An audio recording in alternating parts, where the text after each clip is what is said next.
Young woman vanished from the apartment she shared with her sister. Police couldn't find a single clue, and the case went cold for decades. Only 53 years later was the disturbing truth finally uncovered, and it happened in a very unusual way.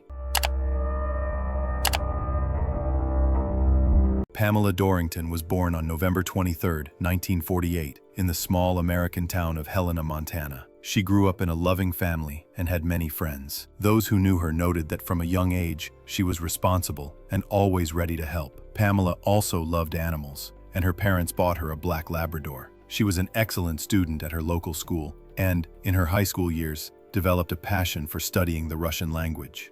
After school, she got a job as a surgical technician at St. Peter's Hospital in her hometown. Even though her parents' house was relatively close to work, Pamela was eager to start an independent life. For this reason, she moved out and settled in a rented apartment with her cousin Mary, who worked at the same hospital. The two women rented a two-bedroom apartment on the second floor of an apartment complex. Early on the morning of February 17, 1968, Mary left for her shift at the hospital. Pamela was still asleep, as she was scheduled to work the evening shift that day. The Labrador was also sleeping in her room. A few hours after Mary left, Pamela's father was driving past their apartment complex. Near the building, he noticed his daughter's Labrador running around without a leash. A week earlier, the dog had run off, and Pamela had to pick it up from the local shelter. So the sight didn't alarm him. He knocked on their apartment door, but there was no answer.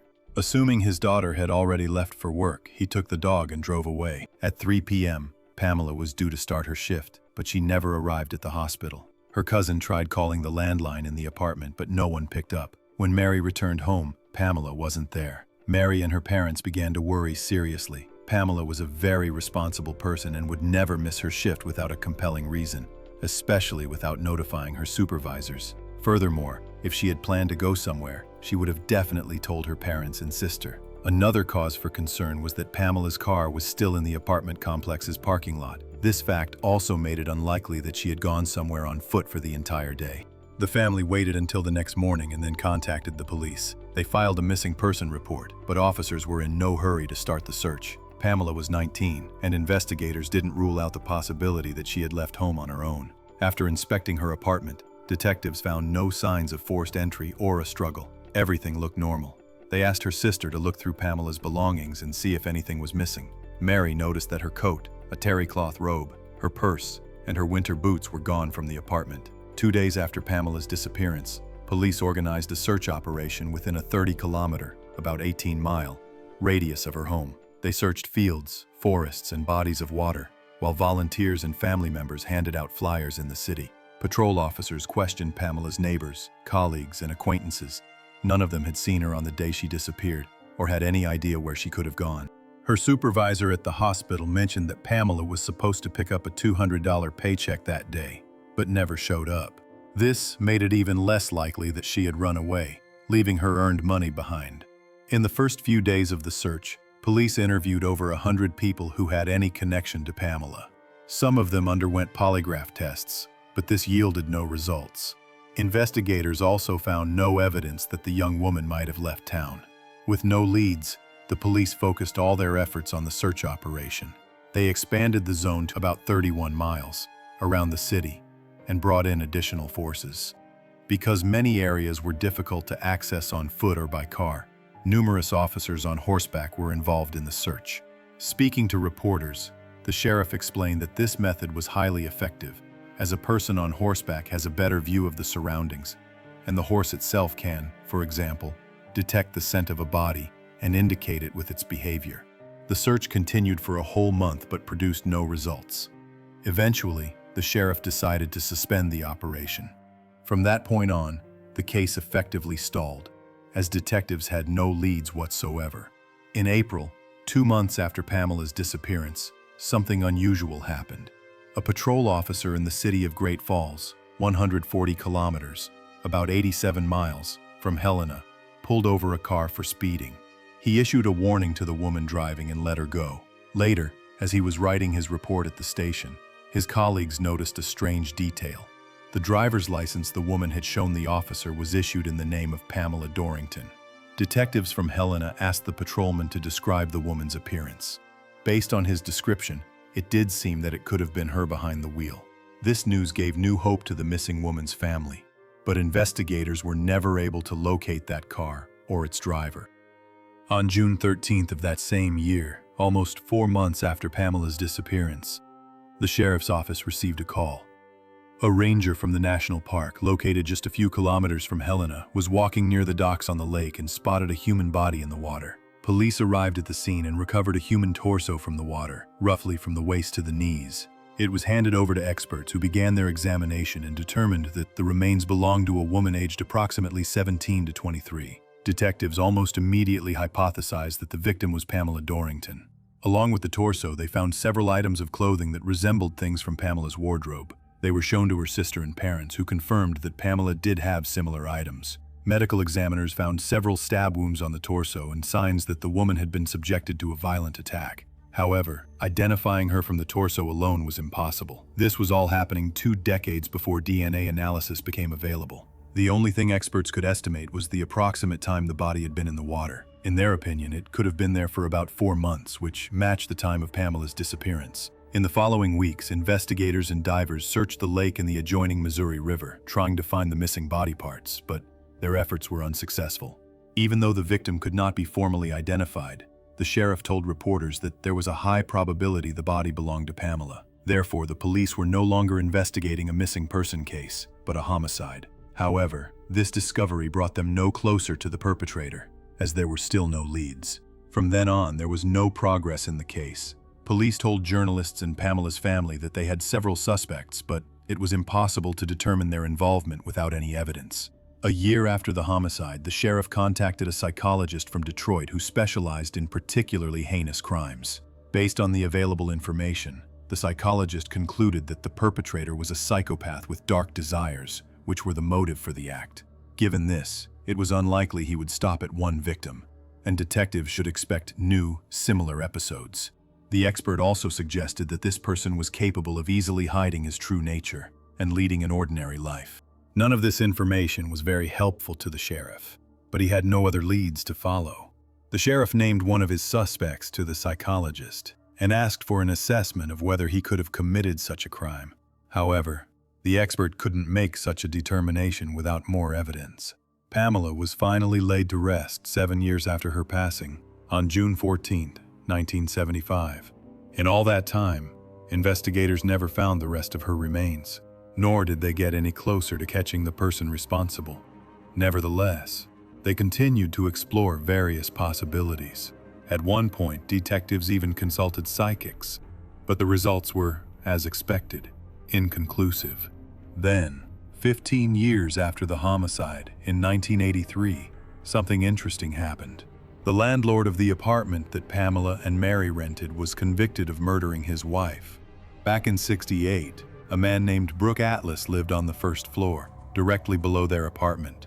He had been on the list of possible suspects from the beginning, but the complete lack of evidence made it impossible to draw any conclusions about his involvement. He later married and moved into a private home with his wife. In 1983, their house burned down, and experts quickly determined it was arson. Moreover, Atlas's wife's body was found inside, but the cause of her death was not the fire. The pathologist determined she had been strangled. Investigators speculated that the man had decided to get rid of his wife and the house due to financial problems. He had recently declared bankruptcy, and the loss of the insured home could have led to a substantial payout from the insurance company. Instead, he received a life sentence for the murder without the possibility of parole, plus an additional 20 years for arson. The detectives on Pamela's case became very interested in this. Atlas, who had lived just feet away from the victim, had the opportunity. He could have used a spare key, and after months of living near the sisters, he could have easily learned their work schedules. Detectives spoke with Atlas, but he denied all accusations. Given that there was not a single piece of evidence against him, the police had no choice but to accept it and hope that, sooner or later, new leads would emerge. For the next 38 years, there was no progress. Pamela's parents passed away without ever learning the truth, leaving her younger brother as her only immediate relative. He had already lost hope of finding out what happened to his sister, but in 2021, the case got another chance. It was transferred to the cold case unit, and new detectives decided to reopen the investigation. Pamela's case was not typical for such units. They usually reopened old cases where the perpetrator had left DNA, but due to the lack of analysis tools at the time, this couldn't be used to catch her killer. In Pamela's case, there was no evidence at all, and detectives could only hope for a lucky break. They studied all the materials left by their predecessors, including the list of possible suspects. One name stood out clearly: Brooke Atlas, who was already in prison for his wife's murder. By this time, the man was 79 years old and still serving his sentence. The detectives understood that proving his guilt after 53 years would be extremely difficult, and the man would likely not live to see a verdict. Not only could the legal process drag on for years, but without a single piece of evidence, no judge would even hear the case. That's when the detectives decided to take a very unusual approach. They went to visit Atlas in prison and offered him a deal: confess to Pamela's murder, and in exchange, he would be guaranteed no additional punishment for it. Such moves by law enforcement are quite rare, especially in a brutal homicide case. But in this specific situation, they knew they had only two options: wait for new evidence to fall into their laps, which was highly unlikely, or get a confession. And given Atlas's age, the second option could disappear at any moment. Furthermore, Pamela's only living close relative was her brother, who was also in his advanced years. The detectives wanted him to know the truth. They told him about the possibility of such a deal, and he agreed. The investigators presented their offer to Atlas and waited. To their surprise, it worked. The criminal stated that he was ready to confess, but the detectives didn't celebrate just yet. They needed to be sure that the man was actually involved in this crime, and not just taking the blame for someone else. They spent many hours interrogating him, asking about the details of the crime.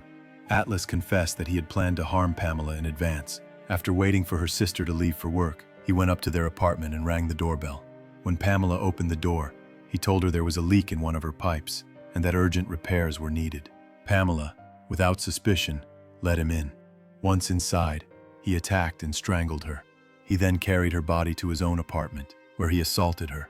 This, he admitted, was the primary motive. Next, Atlas placed her body in a barrel and drove it to the warehouse of a small airport, where he worked as a flight instructor. That very same day, just hours after the act, the man calmly conducted several lessons with his students.